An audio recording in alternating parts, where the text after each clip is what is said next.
5월 가정의 달이 참 좋은 달인데 가정생활이 참 이렇게 좋지 못한 분들이나 이런 분들에게는 참 이렇게 교회 가기 싫은 달 중에 하나라고 하는 말도 듣곤 합니다.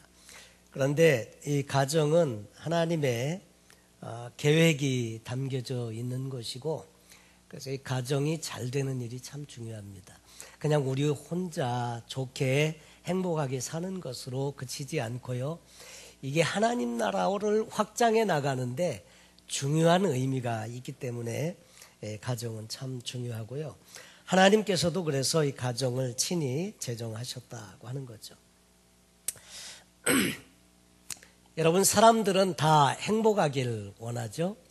행복하길 원하는데, 그래서 행복하길 원하기 때문에 결혼을 하게 됩니다. 저 여자하고 살면 내 남은 생애가 좀 행복하지 않을까, 저 남자하고 살면 내 인생이 좀 행복하지 않을까. 그런데 살다 보면 별로 행복하지 않은 채 사는 경우가 종종 있습니다. 언젠가 좋은 의미에서 행복하기 위해서 결혼 생활을 시작했는데 살다 보면 그렇지 못한 것이 또 우리 가정 생활이 아닌가, 이런 생각을 하게 됩니다. 그래서 늘 우리는 종종 다투기도 하고 또 서로를 나의 마음에 맞는 사람으로 바꿔보려고 이렇게 하다 보면 많은 이제 트러블도 생기고 이렇게 하는 경우가 있죠.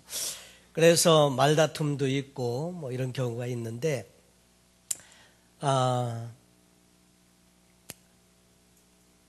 우리 삶이 좀 그런 부분이 있는 것 같아요. 요즘은 그 신문에 보니까 은퇴하는 분들이 많이 생기는데 삼식이 증후군이라고 하는 이야기를 혹시 여러분 들어보셨나요? 삼식이 증후군이라고 하는 말은 뭐냐면 집에서 한 번도 밥을 하루에 안 먹는 분을 뭐라고 한다고요? 영식님이라고 하고, 한 번 밥을 식사를 하시는 남편을 향해서 일식시, 그러니까 2번 식사하시는 분은 이식이, 3번 식사하시는 분들은 삼시세끼라고 한다고 하죠. 근데 이제 직장에 이렇게 나가던 남편이 리타이어 하니까 같이 24시간 같이 있게 되니까 밥을 3번 다 해줘야 되니까 이게 삼식이 증후군이 아내들에게 있다는 그런 이야기가 신문에 며칠 전에 보니까 나와 있더라고요. 같이 있으면 행복하고 좋아해야 하는데 왠지 불편하고 뭐 이런 경우가 우리 가정 가운데도 얼마든지 있을 수 있다는 거죠. 어떤 부부가 드라이브를 즐기고 있다가 사소한 일로 말다툼이 벌어졌다고 합니다. 그래서 서로 말도 않고 썰렁한 기분에 이제 집에 돌아오는데 문득 차량 밖으로 개 한 마리가 이렇게 얼쩡거리는 모습이 보였어요. 그랬더니 남편이 아내에게 빈정대면서 그랬다잖아요. 아니, 당신 친척이잖아, 반가울 텐데 인사나 하지. 그랬더니 남편이 말이 떨어지기가 무섭게 아내가 그 개에게 이렇게 소리쳤답니다. 안녕하셨어요, 시아주버님. 이렇게. 결국은 남편은 개라는 이야기 되겠죠. 여러분, 천생연분이라고 만나가지고 최상의 부부가 되어서 살리라, 이렇게 다짐하고 결혼 생활을 시작하는데 살다 보면 서로 상처 주고 상처받고, 그래서 평생 왼수로 사는 일이 종종 있더라 하는 거죠. 성경에 내 이웃을 사랑하라 이런 말도 있지만 원수까지 사랑해라, 이 원수는 저 바다 바깥에 해외에 있는 사람을 말하는 게 아니고 집안에 있는 사람을 향해서 한 말도 될 수가 있다는 것을 결혼 생활을 통해서 우리가 종종 알게 됩니다. 결혼 생활에 성공한 나이 많은 부부들에게 설문을 통해서 가정 연구하는 분들이 질문을 해보았습니다. 행복하게 사는 비결이 무엇인지. 이것은 행복하게 결혼 생활을 한 수십 년 한 분들에게 주로 질문을 했는데 그들의 대답 중에 많은 상당수의 대답이 상대방에 대한 배려와 인정이라는 말을 했다고 합니다. 오래 살다 보면 편해지니까 경계가 자꾸 무너지고 그리고 이렇게 막대하기가 쉽고 그런 경우가 많지 않습니까? 다른 남에 대해서는 정중하게 예의도 갖추는데 부부지간에는 이 예의를 잘 갖추지 못하다 보니까 막대하게 되고 그런 일로 자존심이 상하게 되고 그래서 많은 문제가 야기된다고 하는 이야기를 해주고 있습니다. 오늘 우리는 가정의 달을 이렇게 보내면서 행복한 가정의 비결에 대해서 성경은 뭐라고 말씀하시는지 살펴보면서 잠시 은혜를 나누고 싶습니다. 행복한 가정이 되려고 하면요, 하나님 말씀이 기준이 되는 가정이 되어야 한다는 것입니다. 왜냐하면 사람들이 살아나가는데 기준이 필요한데 이 기준이 하나님의 말씀이 되면 말씀 안에 기초해서 성경이 말하는 행복하고 아름다운 가정을 이루어갈 수 있는 그런 것들이 이루어지게 된다고 하는 것입니다.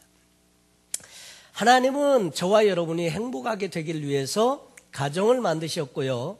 그리고 이 가정을 제정하신 분은 하나님이세요. 우리끼리 어쩌다가 좋아서 만들고 만나서 살고 이게 가정이 아니고요. 하나님이 원래 디자인했다는 거예요. 그래서 창세기 2장 18절에 보면 여호와 하나님이 이르시되 사람이 독처하는 것이 좋지 못하니 내가 그를 위하여 돕는 배필을 지으리라. 그래서 아담이 잠들 때 갈빗대를 취해서 하와를 만들어서 아담에게 이끌어 오셨다고 하는 거죠. 그런데 하나님을 떠난 인간은 하나님과의 관계에도 문제가 생겼지만 사람과의 관계에도 문제가 생기게 되었습니다. 그래서 하와를 하나님께서 처음 아담에게 쫙 이끌어 오실 때 이 하와를 처음 보았던 아담은 감탄을 발하죠. 내 뼈 중에 뼈요 살 중에 살이다. 그러면서 여자라고 칭했다고 되어져 있습니다. 그런데 범죄하고 타락한 이후에 선악과를 따먹은 이후에 하나님이 물으시죠. 내가 너더러 먹지 말라고 명한 그 나무의 실과를 내가 먹었느냐? 그때 아담이 말하기를 하나님이 주셔서 나와 함께하게 하신 여자, 그가 그 나무 실과를 내게 주므로 내가 먹었나이다. 여자한테 핑계를 대고요, 책임을 전가해요. 그러면서부터 사람과의 사람, 사랑하고 한 몸으로 지음받은 부부지간에도 서로 관계가 이 파열된 관계가 되게 되었더라는 거죠. 그 결과로 아담과 하와 이래로 계속해서 모든 가정에는 다 문제가 있습니다. 그래서 이 행복한 가정이 되려고 하면 하나님이 어떻게 이 가정을 디자인하셨으며 어떻게 하나님의 말씀으로 이 가정을 세울지를 말씀을 통해서 배워야 합니다. 그 내용은 성경 안에 많이 기록되어져 있고요. 하나님의 말씀이 가정의 규범이 될 때 질서가 잡히게 됩니다. 여기 보면 하나님이 사람이 혼자 지내는 것을 좋지 않게 보셔서 돕는 배필로 여자를 주었다고 했는데 돕는 배필의 이 히브리어 단어는요, 도움이라고 하는 의미의 에제르라고 하는 말과 마주보고 있는 관계라는 의미로 케네그도라고 하는 말이 합쳐져서 이제 돕는 배필이 되었다고 하는 이야기입니다. 마주보고 있는 관계, 그것을 한국말로는 뭐라고 해요? 마누라라고 하죠. 마주보고 있는 관계. 옆에 있는 관계는 옆했네라고 하고. 예. 그래서 하나님이 부부를 돕는 배필로 주셨더라는 거죠. 근데 오늘 저와 여러분이 함께 읽은 고린도전서 13장은 사람들이 사랑장이라고 말을 합니다. 그런데 엄밀하게 따져보면 사랑장이라기보다는 은사 활용장이라고 이렇게 말해야 마땅하다 하는 거죠. 왜냐하면 고린도전서 12장에 은사를 이야기하고 있고 고린도전서 14장에 은사에 대해서 이야기를 하면서 13장이 그 안에 들어와 있습니다. 근데 이 고린도 교회는 은사가 넘쳤던 교회예요. 방언하는 사람, 그 다음에 예언하는 사람. 근데 은사가 너무너무 넘치고 그 은사로 풍부했는데 문제가 많았어요. 왜냐하면 다 자기 은사가 최고라고 우기기 때문에 문제가 많은 교회가 이 고린도 교회였거든요. 그래서 사도 바울은 이 고린도 교회에 편지를 보내면서 그 주신 은사를 어떻게 써야 하는지를 이야기하기 위해서 사랑을 이야기하게 되었다고 하는 것입니다. 그런데 이 고린도전서 13장 바로 앞에 보면 그 12장 31절에 너희는 더욱 큰 은사를 사모하라. 내가 또한 제일 좋은 길을 너희에게 보이리니. 그리고 사랑을 이야기하기 때문에 어떤 사람은 이 사랑이라고 하는 것을 가장 큰 은사로 보는 사람이 있습니다. 보면 제일 좋은 길을 너희에게 보이리라. 그리고 나오는 내용이 사랑이기 때문에 사랑은 최고의 은사다. 근데 여러분, 사랑이라고 하는 것은 성경에서 보면 은사라기보다는 열매다 하는 것입니다. 은사는 책임이 면제될 수가 있어요. 사랑해라. 그 성경에 예수님은 원수까지라도 사랑하라. 이건 명령형이거든요. 근데 은사라고 하면, 사랑이 만약에 은사라고 하면, 주님, 나는 이 사랑의 은사를 받지 못했는데요. 그러면 주님도 하실 말씀이 없으실 거예요. 은사를 못 받았는데 무슨 어떻게 사랑을 합니까? 사랑이 은사라고 하면. 그런데 예수님은 명령형으로 말씀을 하시는 이유는 사랑은 열매라고 하는 거죠. 그래서 성경에도 보면 성령의 열매에 대해서 갈라디아서 5장 22절로 23절에 보니까 성령의 9가지 열매를 이렇게 말합니다. 오직 성령의 열매는 사랑과 희락과 화평과 오래 참음과 자비와 양선과 충성과 온유와 절제니 이 같은 것을 금지할 법이 없느니라. 여러분, 열매는 또 뭐냐면 나무가 이렇게 성장하면 자연스럽게 맺히는 것이 열매입니다.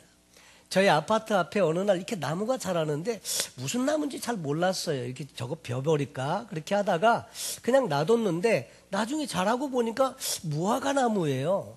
무화과 나무인데 무화과가 몇 개 열려요. 근데 사람들이 그 나무가 무화과 나무인지를 모르기를 바라죠, 우리는. 그래가지고 열매가 열렸는데 그거를 따가지고 한번 저희 집사람한테 줬더니 참 맛있다고. 그래서 사람들이 그 나무가 무슨 나무인지를 모르기를 지금도 바라고 있습니다. 그런데 여러분, 나무가 자라면 열매가 맺힌다는 거예요. 여러분, 성도도 신앙이 자라고 성숙해지면 열매가 맺혀요. 이 사랑은 열매라는 거예요. 그래서 예수님은 원수까지라도 사랑하라 명령하실 수가 있는 겁니다. 여러분, 사랑은 성령의 열매인데 또 한 가지 아실 것은 성령의 9가지 열매, 그러니까 한 나무에 다른 열매 9가지가 맺힌 것처럼 생각하기 쉬워요. 그래서 아이들이 성령의 9가지 열매, 그리고 그림을 그려놓으면 사과도 그려놓고 귤도 그려놓고 다른 열매로 해갖고 사랑, 희락, 화평 이렇게 해갖고 이 열매를 다른 종류의 열매들을 다, 그러니까 다른 종류의 열매가 한 나무에서 맺혀진 것처럼 그렇게 그림을 그리는데 이 원어를 잘 보면 관사가 그 앞에 하나가 붙어 있어요. 그 말은 뭐냐면 이게 한 열매인데 9가지의 다른 이 특색을 가지고 있는 거예요. 여러분, 중국집에 가시면 오향장육이라고 아십니까? 드셔보셨나요? 고개를 끄덕끄덕 하시는 분들은 그래도 드셔보신 분이시고, 아직 전혀 반응이 없으신 분들은 그동안 돈이 없어서 못 드셨거나 몰라서 못 드셨거나. 근데 이 오향장육은요, 장조림이 5가지인가요? 아니죠. 그냥 장조림은 하나예요. 근데 먹으면 맛을 보면 이 맛 같기도 하고 또 저 맛 같기도 하고 5가지 그 특별한 이렇게 이 향이 느껴진다고 해서 오향장육이에요. 이 성령의 이 열매도 마찬가지라는 거죠. 하나의 열매인데 그 안에 사랑도 있고 희락도 있고 화평도 있고 오래 참음도 있고 이게 다 그렇게 되어져 있다고 하는 거죠. 여러분, 그런데 이 사랑이라고 하는 것은 그래서 성숙한 사람이 당연히 맺어야 하는 열매로 이야기를 하고 있습니다.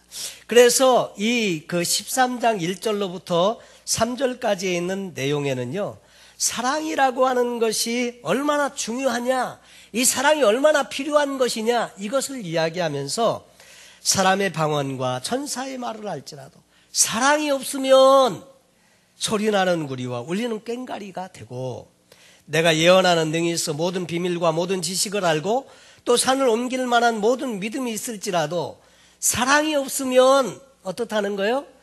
내가 아무것도 아니요. 내가 내게 있는 모든 것으로 구제하고 내 몸을 불사르게 내어줄지라도 사랑이 없으면 내게 아무 유익이 없느니라. 거기 보면 계속 반복돼서 나오는 단어가 뭐냐면 사랑이 없으면, 사랑이 없으면 또 사랑이 없으면. 그러니까 모든 은사를 너희가 충분히 가지고 있다고 해도 사랑이 없이 나타나는 그런 것들은 it's nothing, meaningless 하다는 거죠. 그래서 은사가 많아도 사랑으로 그것을 써야 가치가 있는 것이지, 그렇지 않으면 아무 의미도 가치도 없다. 사랑은 그만큼 필요한 것이고 중요한 것이다. 그것을 이야기하고요. 그리고 4절로부터 7절까지는 사랑의 그 특성을 이야기합니다. 사랑은 어떤 모습인가? 근데 사랑은 어떤 그 상태가 아니고 여기 보면 다 어떤 그 행동하는 것으로 다 표현되어져 있습니다. 사랑은 첫째, 오래 참고, 사랑은 온유하고 투기하는 자가 되지 아니하고, 사랑은 자랑하지 아니하며 교만하지 아니하며 무례히 행치 아니하며 자기의 유익을 구치 아니하며 성내지 아니하며 악한 것을 생각지 아니하며 불의를 기뻐하지 아니하며 진리와 함께 기뻐하고 모든 것을 참으며 모든 것을 믿으며 모든 것을 바라며 모든 것을 견디느니라. 이렇게 여러 가지 한 15가지 정도의 사랑의 특성을 이야기하고 있죠. 누가 저희 집에 액자를 그 전에 하나 선물을 했는데 거기 이렇게 써 있어요. 사랑은 오래 참습니다. 이렇게 돼 있어요. 근데 늘 좋은 말이다 이렇게 하고 늘 그것을 이렇게 벽에다 걸어놓곤 했는데 어느 날인가는 이게 참 부담스러운 말이 되더라고요. 참 좋은 말이다 처음엔 그랬는데 문제는 보니까 이게 몇 번 참으라는 말이 없어요. 그냥 오래 참으라고 그랬지 다른 말이 없어. 그러니까 이게 오래 참는다는 게 어떤 때는 참 쉽지 않잖아요. 그런데 사랑은 오래 참고 온유하고 투기하지 않고 자랑하지 않고 교만하지 않고 무례히 행치 않고, 사랑은 이런 특별한 부분들이 특성을 가지고 있더라 하는 거죠. 여기에 비추어 봐서 우리가 잘 못하고 있다 그러면 사랑이 좀 우리가 부족하다 이렇게 보면 좋을 것 같습니다.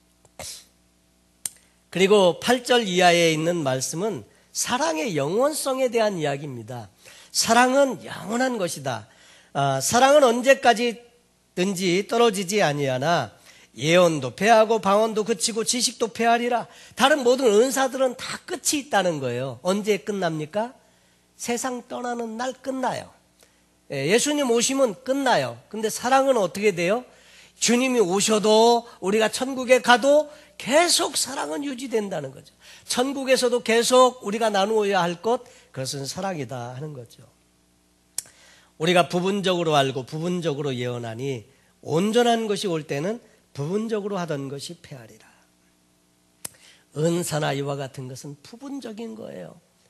근데 언젠가 someday 온전한 것이 올 때는 이게 다 이제 이빨이 착 맞게 된다 하는 거죠. 내가 어렸을 때에는 말하는 것이 어린아이와 같고 깨닫는 것이 어린아이와 같다가 장성한 사람이 되어서는 어린아이의 일을 버렸다. 우리는 어린아이의 일은 뭐예요? 은사, 내 은사가 최고야. 내 은사가 최고지 당연히. 그러면서 자기 것을 이런 것들이 어린아이의 일에 속하는 그런 것이라는 거예요.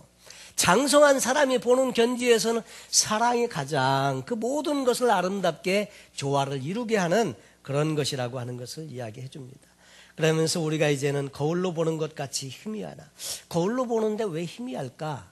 선명하지. 근데 이 말은 옛날에 성경을 쓰던 당시에 보면 거울이 구리판 같은 거를 이렇게 잘 닦아가지고 맨질맨질하게 해서 이렇게 비춰보면 자기가 모습이 비춰지잖아요.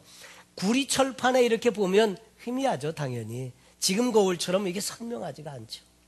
그래서 거울로 보는 것 같이 희미하지만 이제 언젠가 완전한 것이 올 때에는 얼굴과 얼굴을 대하여 보는 것처럼 선명하게 보게 된다는 거죠.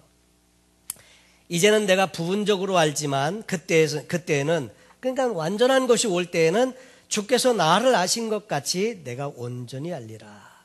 그리고 결론적으로 하는 말이 믿음, 소망, 사랑 이 세 가지는 항상 있을 것인데 그 중에 제일은 사랑이다. 믿음도 필요하고 소망도 필요해요. 믿음, 소망, 사랑 이거 참 기독교의 가치 중에 중요한 것인데 그 중에 제일이 사랑이라. 한국에 결혼하는 젊은 사람들은 하나를 더 넣는다고 했죠. 믿음, 소망, 사랑 그리고 혼수. 그 중에 제일은 혼수니라. 그래서 사람들이 혼수 때문에 많은 문제가 있었다는 이야기들 그 전에 뉴스에서 많이 보기도 했었습니다. 결혼한 지 한 달 만에 쫓겨나는 그런 그 아내도 있었고 여러 가지 그것은 옳지 못한 일 같습니다. 그리고 행복한 가정을 되기 위해서 두 번째로 필요한 것은 모든 것을 사랑으로 행하라고 하는 것입니다. 여러분 모든 행위의 동기에는 뭐가 있어야 하느냐면 사랑이 있어야 한다는 것입니다. 그럴 때 가정이 행복한 가정이 될 수 있습니다. 여러분 부부지간에도 자녀와 부모간에도 마찬가지입니다. 아내는 남편을 위해서 밥도 짓고 빨래도 하고 모든 이렇게 필요를 다 채워주곤 하는데 의무감 때문에 하는 일보다는 사랑으로 하는 일일 때 남편을 기쁘게 한다는 거죠. 남편도 마찬가지로 아내를 위해서 뭔가를 할 때 그때 사랑하는 마음으로 그렇게 마음을 가지고 이렇게 할 때 아내를 기쁘게 하는 것처럼 의무감에 그렇게 하는 것이 아니라 사랑이 동기가 될 때 모든 일이 아름다워지고 행복해진다고 하는 것입니다. 신앙생활도 마찬가지입니다. 하나님을 사랑하는 사람이 되고 또 하나님이 사랑하신 사람을 사랑하는 것이 신앙의 바른 동기여야 한다는 거죠. 우리는 많은 경우에 교회에서 봉사도 하고 헌신도 하고 물질도 드리고 나는데 그 동기가 하나님에 대한 사랑이 아니고 사람들로부터 인정받으려고 하고 그것으로 나를 드러내려고 하려고 할 때는 이것이 하나님을 기쁘시게 못한다는 거예요. 사랑이 동기가 될 때 모든 것이 아름다워지고 행복해지고 한다는 거죠. 사랑으로 행할 때 모든 이들이 함께 기쁨을 누리게 됩니다. 그리고 그 가정을 통해서 하나님은 일하시고 역사하신다고 하는 거죠. 성경에 보면 두 대조적인 부부가 등장을 하는데 한 그 가정은 브리스길라와 아굴라의 가정입니다. 사도 바울을 도와서 복음을 전하는 일에 열심을 내고 함께 동참했던 아름다운 부부의 이야기가 성경에 기록되어져 있는데 브리스길라와 아굴라의 가정입니다. 또 다른 한편으로 좋지 않은 모델로 쓰임을 받는 가정이 있는데 그 가정은 뭐면 사도행전에 나와 있는 아나니아와 삽비라의 가정이 있습니다. 초대교회 당시에 바나바가 제산을 들여서 그 가난한 사람들을 구제하고 막 이렇게 쓰니까 사람들로부터 존경을 많이 받는 모습을 보면서 우리도 재산을 좀 팔아가지고 좀 드려야 되겠다. 그래갖고 재산을 여러분 재산의 절반을 팔아갖고 드렸는데 얼마나 그게 큰일입니까? 그랬는데 재산의 절반을 팔아갖고 드렸음에도 불구하고 이 사람은 그냥 가정에 아내도 남편도 다 죽었어요. 요즘같이 재산 절반 바치고 죽는다 그러면 진짜 하나님 어떻게 무서워서 섬기겠습니까? 그런데 그들은 동기가 잘못되었고 그리고 절반을 드린 것도 잘한 일이지만 문제는 동기가 잘못된 동기에서 그 일을 행했고 거짓말로 했다 이거죠. 속였다는 거예요. 성령을 속였다는 거예요. 이게 전부입니다. 절반입니다. 그게 얼마나 귀해. 절반 드리는 것도 얼마나 귀해. 근데 전부입니다. 속인 일로 해서 그들은 그 장례를 지내는 불운을 맞게 됩니다. 우리도 늘 이렇게 바른 동기가 필요한데 사랑이 동기가 될 때 사람들의 마음을 감동을 시키고 그리고 하나님의 마음을 감동시키고 그 모든 일에 가치가 부여되고 아름다워지고 행복해지고 한다는 것이죠. 그래서 행복한 가정을 만들어갈 때 이 사랑으로 하려고 하니까 이것은 내 헌신이 필요하고 수고가 필요하고 노력이 필요하다는 것이죠. 여러분 행복이라고 하는 것은 관계를 통해서 오는데 이 관계는 저절로 되지 않습니다. 내가 희생하고 섬기고 베풀고 나누어주고 그럴 때 이 관계가 더 이렇게 잘 서가게 되는 거죠. 여러분, 아름다운 이 정원은 정성껏 관심을 가지고 가꾸어야 아름다운 정원이 됩니다. 근데 이 화단을 망치는 방법은 다른 거 아니에요. 그냥 무관심하고 놔두면 돼요. 일부러 막 가갖고 삽질해갖고 막 파헤치고, 안 그래도 그냥 무관심하게 내버려 두면 화단은 망쳐져요. 잡초가 자라고 무성하게 자라서 영양분을 다 뽑아가고, 그러니까 망쳐지지 않습니까? 그래서 아름다운 가정을 위한 노력이 필요한데, 그래서 이 가정을 만드는데 내가 죽어야 됩니다. 여러분 아십니까? 내가 죽어야 함께 사는 거예요. 부부싸움도 그렇더라고요. 지는 게 이기는 거더라고요. 저하고 저희 아내는 이게 부부싸움을 하면 저희 아내가 저를 말로 못 이깁니다.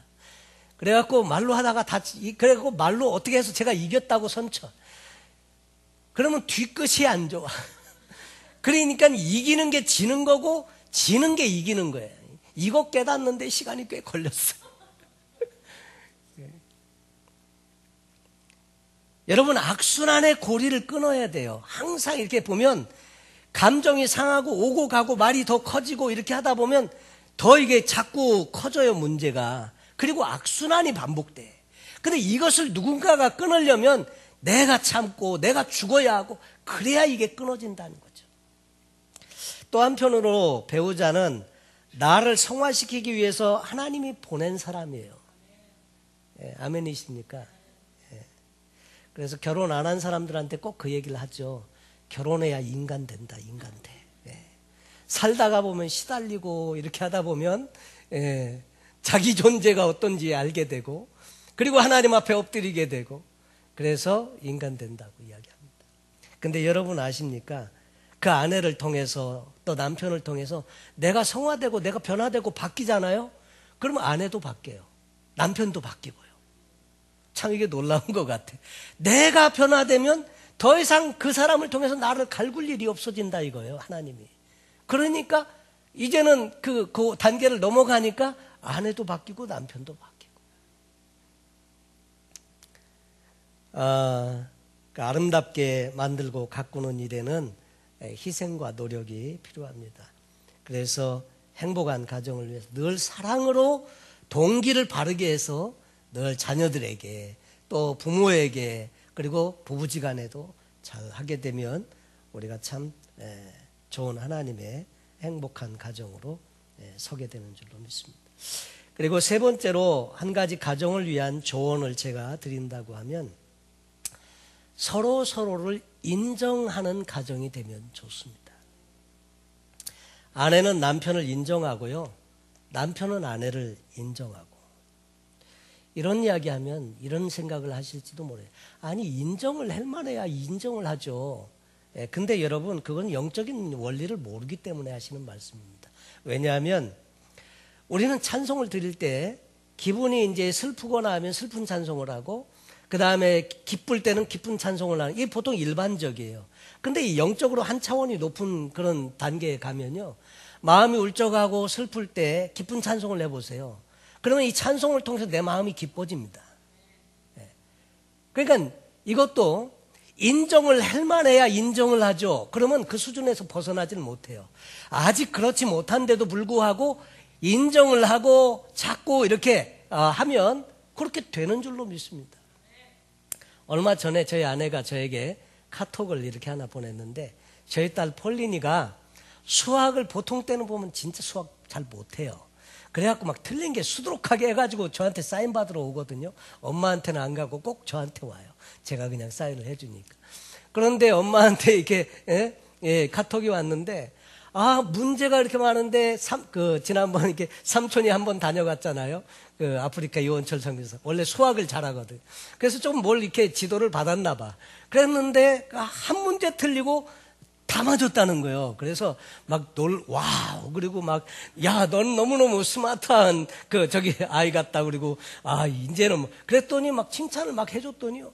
그 다음에 지금 공부하는 거 보니까 수학을 공부를 그렇게 많이 하더라고. 네. 아이들은 칭찬으로 키우라고 하죠. 어른들도 마찬가지예요. 여러분, 온도계가 있고 온도 조절계가 있습니다. 온도계는 온도에 따라 오르락내리락 해요. 그러니까 온도 조절계는 적정 온도를 유지하기 위해서 내려가면 올리고 올라가면 내리고, 그래서 그 수준을 유지하는 게 온도 조절계인데, 우리 신앙도 우리의 가정생활도 우리가 온도 조절계와 같은 그런 역할을 해줘야 한다는 거죠. 돈키호테에 돈키호테라는 작품이 있죠. 혹시 읽어보셨나요? 학창시절에 읽어보기도 하고, 읽어 못 봤어도 이야기는 많이 들으셨을 겁니다. 400년 동안 가장 위대한 작품을 꼽으라고 한다면 무슨 작품을 꼽겠냐? 지성인들한테 물어봤는데 돈키호테입니다. 왜 돈키호테가 그렇게 뛰어난 작품이냐? 희망을 줬다. 그래갖고 사람들에게 그렇게 많이 알려져 있는데, 좀 다른 각도에서 보면 돈키호테는 스페인의 작가인 세르반테스라고 하는 사람이 쓴 코미디 소설입니다. 전편과 후편으로 나누어져 있는데, 이 주인공 돈키호테는 라만차라는 지방의 어느 조그만 마을의 지주인데, 기사들의 무용담 소설을 너무나 많이 읽어가지고 머리가 약간 돌아버린 그런 사람입니다. 이 사람이 기사들의 이야기만 나오면 허구의 세계, 그러니까 가상의 세계, 소설 속에 있는 세계와 현실의 세계를 구분을 못하고 자꾸 뒤범벅이 되는 거예요. 그래서 자기를 소설의 주인공 기사로 착각을 하고 주변의 모든 돌아가는 상황을 소설 속에 나오는 그 이야기로 이것을 이렇게 바라보게 되는 겁니다.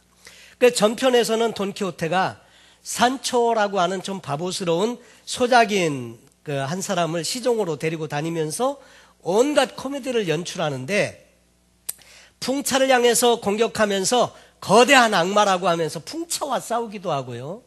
그리고 양떼가 오는 것을 보면서 적이 몰려온다고 생각하고 뛰어들어서 용맹을 발휘하다가 목자들이 던진 돌멩이에서 이빨이 부러지는가 하면 기타 등등 이런 희극을 연출을 합니다.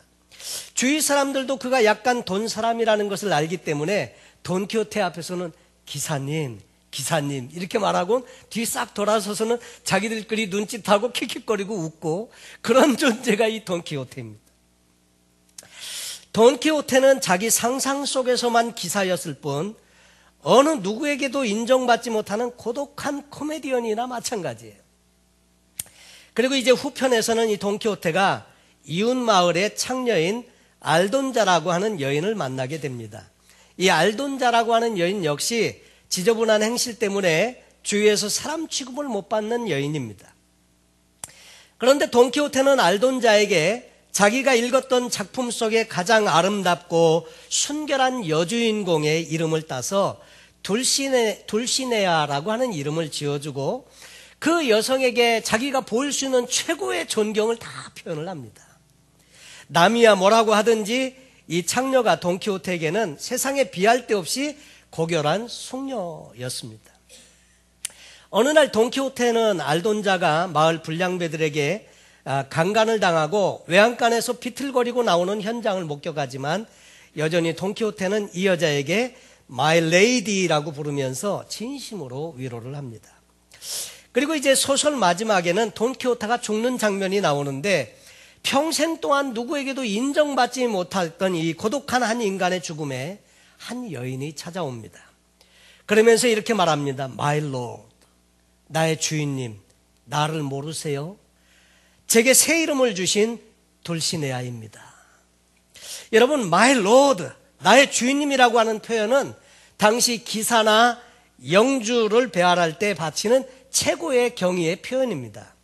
평생을 한 사람에게만 레이디로 대접을 받았던 이 여인, 침상 아래서 죽어가는 돈키호테에게 경건하게 무릎을 꿇고 돈키호테의 손에 키스를 해주면서 이렇게 경애를 표할 때, 그 생애의 마지막 순간에 오직 한 여자에게서 진정한 기사로 받아들여지면서 돈키호테는 행복하게 눈을 감는다는 이야기입니다. 여러분, 우리는 이 작품을 통해서 타인에게 인정받지 못하는 현대인의 갈등을 봅니다.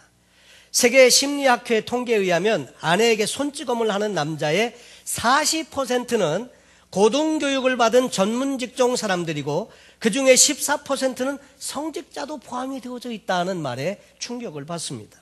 속된 표현으로 마누라를 두들겨 패는 무식한 사람은 진짜 무지막지한 그런 사람만이 아니고요, 상당수가 존경받는 지도자라고 하고 또 전문 직종에 있는 지성인이라고 하는 것입니다.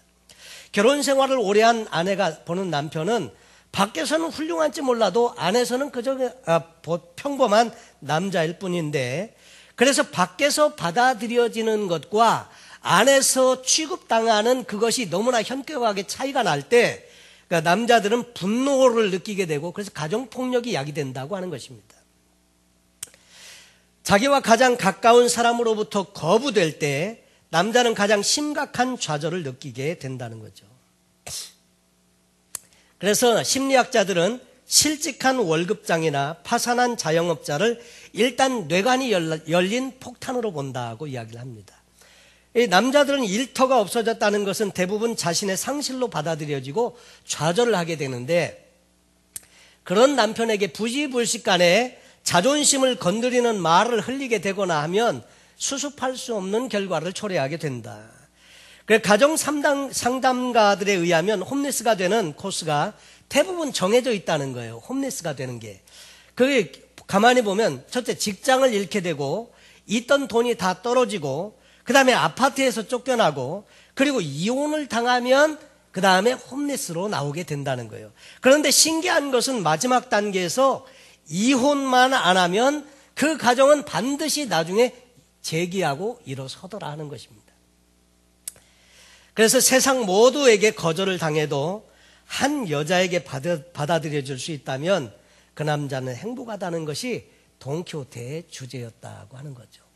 여러분, 가정생활에서도 그런 것 같아요. 아내가 남편을 인정해주고 또 남편도 아내를 인정해줄 때 이것은 서로에게 큰 지원이 되는 것입니다. 여러분, 그래서 용기를 얻게 되고 다시 일어날 수 있게 되고 이렇게 한다는 거죠.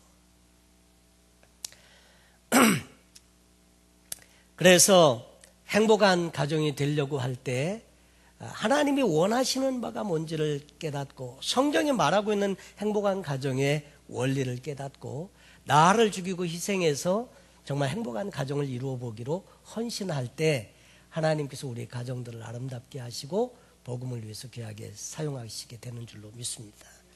사랑하는 성도 여러분, 오늘 성경 본문은 사랑은 오래 참고 온유하고 투기하는 자가 되지 아니하고 자랑하지 아니하고 교만하지 아니하고 무례히 행치 아니하고 자기의 유익을 굳지 아니하고 성내지 아니하고 악한 것을 생각지 아니하며 불의를 기뻐하지 아니하며 진리와 함께 기뻐하고 모든 것을 참으며 모든 것을 믿으며 모든 것을 바라며 모든 것을 견딘다고 했습니다. 그리고 믿음, 소망, 사랑 이 세 가지는 항상 있을 것인데 그 중에 제일이 사랑이다. 행복한 가정의 비결은요, 말씀에 기초한 아가페적 사랑이 있는 가정이 행복한 가정의 비결이고, 모든 일을 행할 때 그 동기가 사랑의 동기에 의해서 행할 때 행복한 가정이 될 수 있고, 서로에 대한 신뢰와 인정이 있을 때 그때 행복한 가정이 될 수 있다고 하는 것입니다. 모쪼록 소원하기는 여러분 가정이 아름답고 행복한 가정 되셔서 남은 생에 복되게 쓰임받게 되시기를 예수님의 이름으로 축원합니다. 기도하겠습니다.